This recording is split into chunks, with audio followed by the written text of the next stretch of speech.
from Washington, D.C. with a burning question here on Hump Day Wednesday on Bradshaw Live. Sam, you're on the air. What can I do to help you? Hey, Brad, how are you? Good, how are you? You're funny. Thank you. What's going on? No, much. Brad, I have a question. I brought my wife from, Africa, and, she got a green card. I'm a U.S. citizen. Great. And I brought her here, with the green card marriage and everything. And she's here almost, she got 2 years green card, and she's going to renew it, in about, about maybe 3-4 months left. Okay. So she's got, by the way, you got to file within the 90-day period before it expires. So she's right around the time to file now. I appreciate it. So I want you to do that for me, too. So that's why, I'm listening to your show and everything. So I just have a question. And, she have a health issue, right, Brad? And, she's receiving, the government assistance and, housing because, she have a bad health and, they gave it to her. Sure. And I was wondering, when she, do her renewing her green card, which is, I think it's called removing condition something. I don't know. That's exactly what it is. Yeah, and then that, and when she becomes a citizen, when she try to apply for the citizen, is that going to affect her? No. So that's my question. No. The poverty guidelines only affect her if she's applying for her green card or she has remained outside of the United States for more than 6 months and is returning on her green card. Then they have the right to look at, will she become a public charge? Less than 6 months, they don't. They don't have a right to look at public charge when you're removing the conditions. It's not even an issue. The only issue is, are you in a real marriage? And they don't have a right to deny your citizenship because you're a public charge when you file for your citizenship. So for both of those reasons, she will be fine. Now, you, by filing for her, you signed an affidavit of support for her. You wrote you signed a contract as the U.S. citizen between yourself and the U.S. government that said you promised to support her 125% above the poverty level. And if you don't, and the government has to support her, then at that point the government has a right to go after you to recover the monies that they paid for her support. Now, the government can go after you in hypothetically, but in reality, I have never seen the government go after anybody ever. Even though Donald Trump says he's going to, he still hasn't. So, the answer is you're fine. Oh, okay. So she could receive because of her because of her health issues. She's receiving the housing, and then so it was not affected citizenship also, and removing too, right? Removing condition. You're good. Thumbs up from Brad. Oh, I appreciate it, Brad, and thank you very much. Welcome. And wait, Brad, why don't you run for the president so I can vote for you? You know what? I was thinking about it because Kanye's doing it, right? And he doesn't seem, he was able to do it. So maybe I should just do it too. Why not? Maybe for 2024. You never know. All right. Thanks for watching, Sam. I appreciate it. Okay. Thank you, Brad.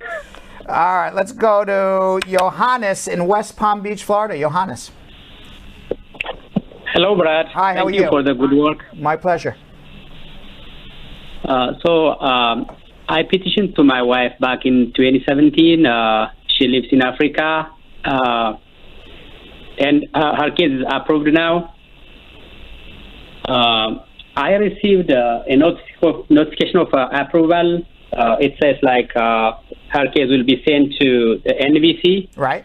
That was the correct one. Yep. But on the official I-797 notice, they said that the beneficiary lives in US, and they asked me to apply for adjustment of status. That's totally wrong. Can you advise me how to correct this? All right. So you have an approval notice that says the beneficiary is applying for adjustment of status. You did the I-130, and now it never got transferred to the National Visa Center, right? Is that what you're saying? Yes. Okay. Yeah, so it has been more than immense, yeah. Okay, so what you're going to do is you're going to file a Form I-824. And on the Form I-824, you're going to check off a box that says, I want, it'll say something to the effect of, I want to take something, because it says something like approved action and to transfer a file somewhere else. There's 3 different boxes, but I don't remember exactly what it says. It says approved action, you want to transfer the file somewhere else. You check that box, and it'll say, where do you want the file transferred? And it'll say, and you'll write National Visa Center, Portsmouth, New Hampshire, and then they're just going to ask for the case number on the I-130, and you can say I-130 and the EAC number or the NBC number or whatever number you have, the MSC number, and you put the case number. So it's going to be the I-824. You said I-824? Yes. Thank you, Brad. Thank you for the good work. You're very welcome. I appreciate it. I wish I remembered. I'm having a senior moment. I don't remember exactly what the phrase is, but you'll see it on the box. Let's go to Kelly in Queens. Kelly. Yeah. How are you? Hi, Brad. I'm fine. All right. So my situation is, I live in Jamaica. However, my fiance came down for us to get married and all of that. Great. We're married for like 3 months now.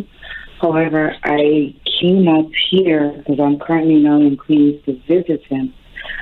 But the thing is, I really don't want to leave. So Don't. I don't. I really want to be here with you. I want you to stay too. So let me tell you what to do. Okay, so you're not let's fast forward to the end. If this was a movie, we fast forward to the end. You stay here. You get your green card here. You get your work permit here. You get everything here. And next time you travel back to Jamaica is either with a travel document issued by the government or a green card. And what you're going to do is you're already married. How long have you been here in the United States now? I would say maybe a little bit over 2 months. Okay. So what you're going to do for the next month is visit and do nothing. And then, what are we now? We're now towards the end. Visit? What do you mean visit? You're I'm visiting right here. now. I know. And you're gonna just listen to me. Okay? Okay. You're gonna continue to visit. You're visiting, you're continuing to visit. At 90 days after you are visiting, you're going to file an adjustment of status application for your green card here. It's going to be the I-40, but you're only going to do it after 90 days. It's going to be the I-45, the I-130, the I-130A, the I-864, the I-944, the I-765, the I-131. And if you're not sure what to do, you come see me, and I'll be happy to have a consultation with you. But the answer is, in about 2 or 3 more weeks, you will be eligible to adjust your status. So just hang in there. That's why I said visit now. So do you think it's going to be like a major issue, or as long as I think that if you file your paperwork now, it is a major issue. If you wait more than 90 days, and I really urge you to go back after the show, and because the show is forever on the internet, go back and watch your question again, and I will, and you'll understand. But before 90 days, you're visiting. After 90 days, you're applying for your green card. That's it. Okay. Okay. Right. Hold on one second. All right. I think you need a little help. Hold on. Let's go to Anita in Seattle, Washington. Anita. Hello. How are you? I'm doing good. I have a question. It's about my brother. He got married to a girl from Kenya, and he's brought her over here, and they have 2 kids together. But it's kind of like it's a miserable marriage for him because he feels that he's kind of stuck with her because they have kids together, and he wants to know what he can do to get out, but also have like custody of the kids, because he suspects that she is neglecting the kids, and she's also maybe abusing them. Your brother is the citizen, or your brother came from another country? No, my brother is the citizen. All right. So 2 things. Okay. Nobody has to stay in an unhappy marriage. So your brother should go speak to a divorce attorney, get a divorce from her, and as part of the divorce, if he wants to have custody of the children, he should apply for it and prove why it's in the children's best interest to be with him. And if there is abuse in the relationship, I would think the children's best interest is to be with him. But he has to prove all of this. He just can't just make wild accusations. But this is really a divorce question, not an immigration question. He's the U.S. citizen. Just get divorced and then ask for custody of your children. Now, she has a right, unless she is really abusing the children, she has a right to visit her children. She has a right to also request custody as well. But obviously, if there's abuse, the other thing, if it's really, truly abuse, he should call Child Protective Services, but the children would then be taken away from both of them. Okay. And then the second part of the question is he's like very careful, like he doesn't want to jump into anything. So like, what about like putting up like nanny camps and like audio and video? I know there's like certain like laws that prohibit. Well, I don't know what state he's in. I mean, it's his personal property. But if he's going to start, nanny camming, the wife, naked or something, then that could be a problem. But if it's a one-party or two-party state, I don't really know what state you're in. It's Washington, Seattle, Washington. Yeah, I don't know what the laws are in Seattle, Washington in terms of nanny camming. But, you just have to be careful that, you're not invading somebody's privacy. That's all. Okay. All right. Thank you so much. All right. Taking the non-immigration question. Meng Chung in Appleton, Wisconsin. Meng Chung. Yes. How are you, Brad? Good. How are you? Yeah, I'm fine. Just hanging there. Yes, I have this case. Yes. In my mother-in-law, she was using some name, but at that time I didn't know. So in 2012. Hello? I'm listening. Something about your mother-in-law and a name. That's all I know so far. Meng Chung. What happened to you? Meng Chung. You waited so long. I hear you. Meng Cheng. I'm sorry. I'm calling you Meng Chung. It's Meng Cheng. My apologies. Yeah, sorry. That's why you're not responding, because you're like, who's Meng Chung? I'm not Meng Chung. I'm not going to respond. Sorry. Meng Cheng. My apologies. Yes. Well, okay. Start again. Your mother-in-law. Yes. I brought her in the United States one time in 2012.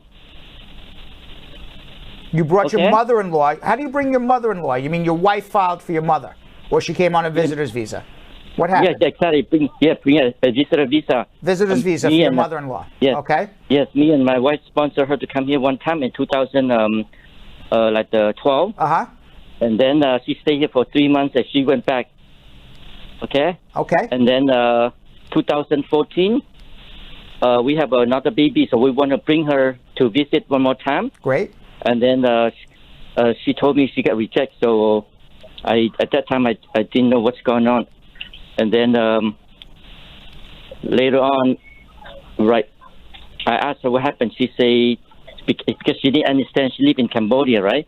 Okay, what is your question? Tell me what's your question. You're telling me a whole life history. Yeah, what's the question? The question is, how can I, because I want to meet me and my wife. Is your wife a U.S. citizen? Yes. Okay, so if your wife is a U.S. citizen, your wife can file a visa petition for her to get a green card as the daughter of a U.S. citizen. That's what she should do, and then then your mother-in-law would get a green card in a little over a year, and then she can come and go as much as she wants. But the thing is that she was using a fake name. Oh, well, that's a different story. Yeah, that's a different. Okay, so it's a misrepresentation now. Yeah. You can't sponsor as a U.S. citizen daughter. You cannot sponsor your mother if there's a misrepresentation for fraud. So that means that the only way that your mother would ever be able to come to the United States with a green card, at least, would be if she got married to a U.S. citizen. I doubt that's in the cards for her. So she can apply for a non-immigrant visa waiver, but it is unlikely. But you can try, and we can certainly talk about it. But there is a waiver for a non-immigrant visa, visitor's visa. She would have to show that she has the intent of going home. She's not planning on living here and staying here. and she would have to have a good reason why she's coming, plus a waiver, and that's based on weighing what she did wrong versus the benefit to the United States. And the reason why I doubt that waiver would get approved is because your mother's coming to help you with a baby, which could be considered employment, but also that's not benefiting the United States, that's just getting free nanny help. So for all of those reasons, I doubt that the waiver would be approved anyway, unfortunately. Okay, what you're saying that is there any way? What I'm saying is I doubt highly. What I'm saying is that your wife cannot file for your mother-in-law. The only way your mother-in-law can get a green card is marriage to a U.S. citizen and show hardship to that U.S. citizen spouse. And if you try to get a visitor's visa with a waiver and you have to show what the benefit to the United States is, you won't be able to show it. So for all of those reasons, unfortunately, it's not looking good for your mother-in-law. Okay, let me understand clear. So I mean, even though me and my wife, we are U.S. citizens, we sponsor her to live here. I just told you she can't get a waiver through your U.S. citizen wife. So unfortunately, that's the case. But hold on one second. I'm happy to help you off the air. All right, let's go to who are we going to? Niles in Atlanta, Georgia. Niles.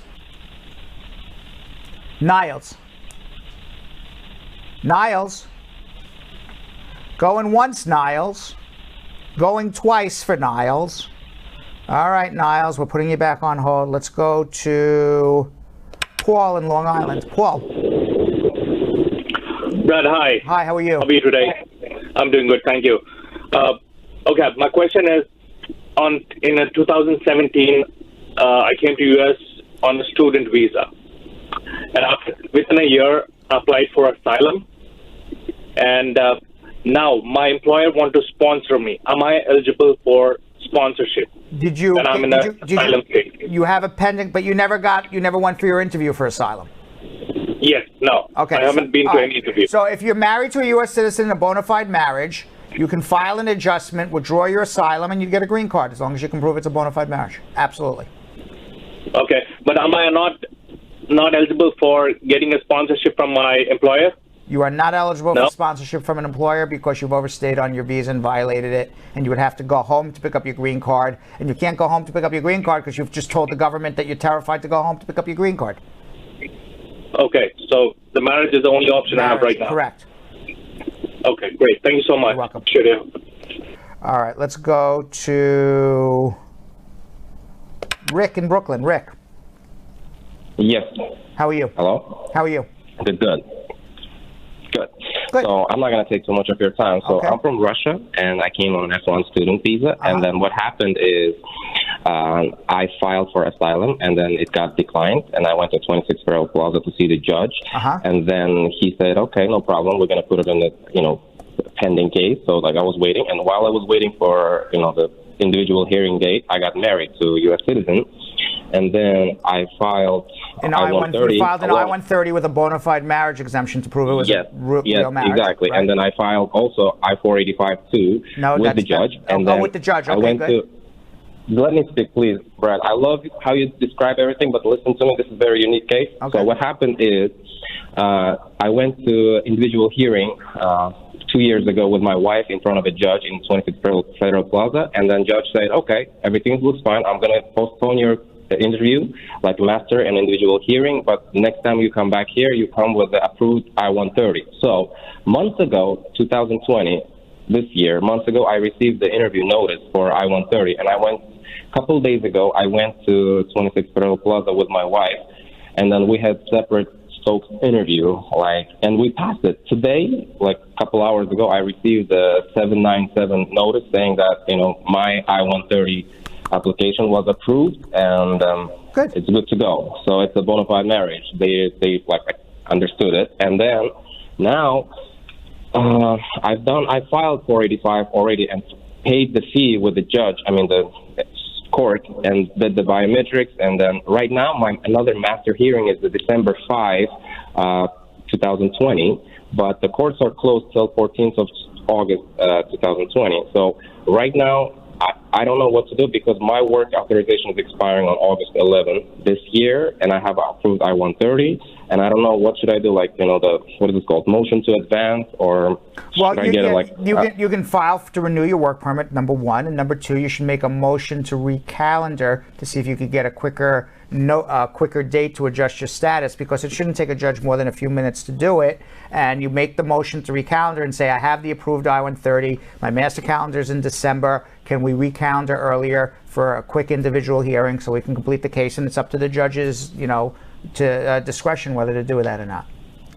Mm-hmm. Do you think that the COVID-19 would affect his schedule? Like, yes, of course. They're all backed up enormously, but that doesn't mean that, you know, sometimes, you know, judges adjourn hearings and all of a sudden they have this open spot. They're like, oh my God, Jim, I just got a letter from Jim asking for an adjournment on his individual, and now Rick from Brooklyn is asking, well, slot Rick in. You never know what's happening on a day-by-day basis on the judge's calendar. So it's worth trying. I understood. So one more thing. If I decide to stick to like December 5, 2020, master calendar day, until then, do you think that is a smart idea to get advance parole to travel back to Russia and come back while in the removal proceeding? Because I didn't do it with any lawyer. You applied for asylum, right? Yes, but I withdrew from asylum from the judge. Doesn't matter. Let me tell you something, Rick. You wrote to the U.S. government, I am terrified to go back to Russia. They will kill me and torture me. And then all of a sudden you got married, and then everything's perfect in Russia.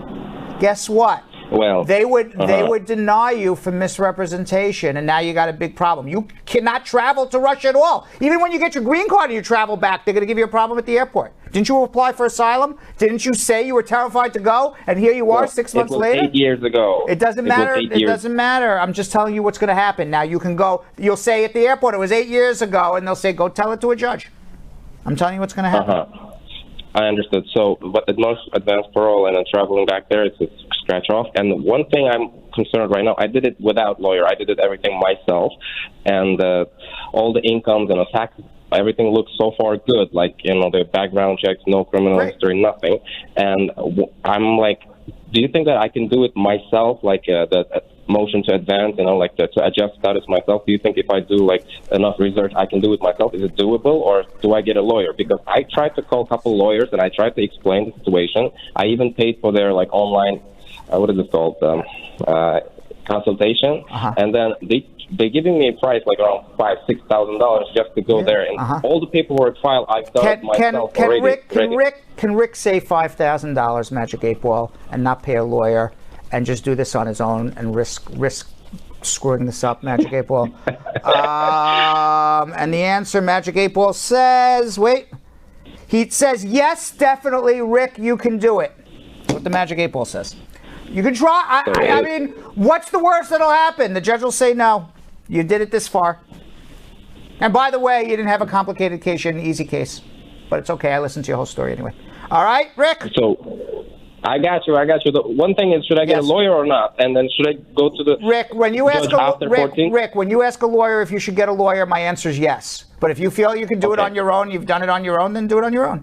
Thanks for watching. For more Bradshaw Live, like and subscribe to our YouTube channel.